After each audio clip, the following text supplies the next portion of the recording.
नहीं, ये तो आपके ऊपर है कि आप कौन से आंकड़े पढ़ रहे हैं।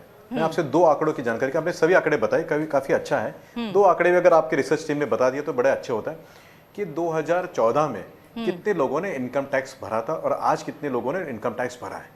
तो जो इनकम टैक्स भरता है, क्या वो केवल इसलिए भरता है कि भारतीय जनता पार्टी का कार्यकर्ता है, कि उसकी इनकम हुई होगी तभी उसने इनकम टैक्स भरा होगा।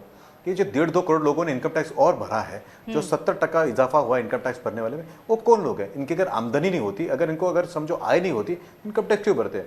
नंबर 2, प्रोविडेंट फंड जो होता है वो कौन भरता है? जिसको ऑर्गेनाइज सेक्टर में नौकरी मिलती है। 70 लाख लोगों ने 2 साल में नया एनरोलमेंट किया है। मैं फिर से दोहराता हूं, नया एनरोलमेंट किया है। ये कौन लोग है? क्या भारतीय जनता पार्टी के कार्यकर्ता है या उनको नौकरी मिली है ऑर्गेनाइज सेक्टर में?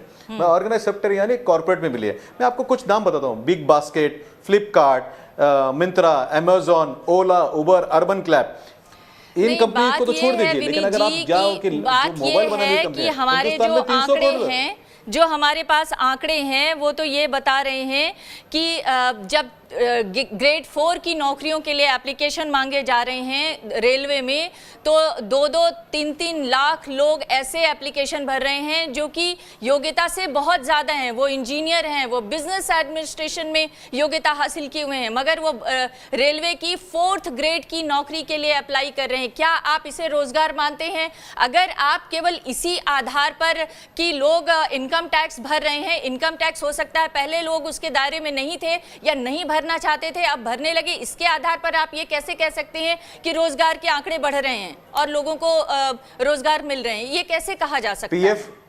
पीएफ का भी बारे में बता दीजिए कि पीएफ भी ऐसे ही भर रहे होंगे? पीएफ भी ऐसे ही भर रहे हैं क्या?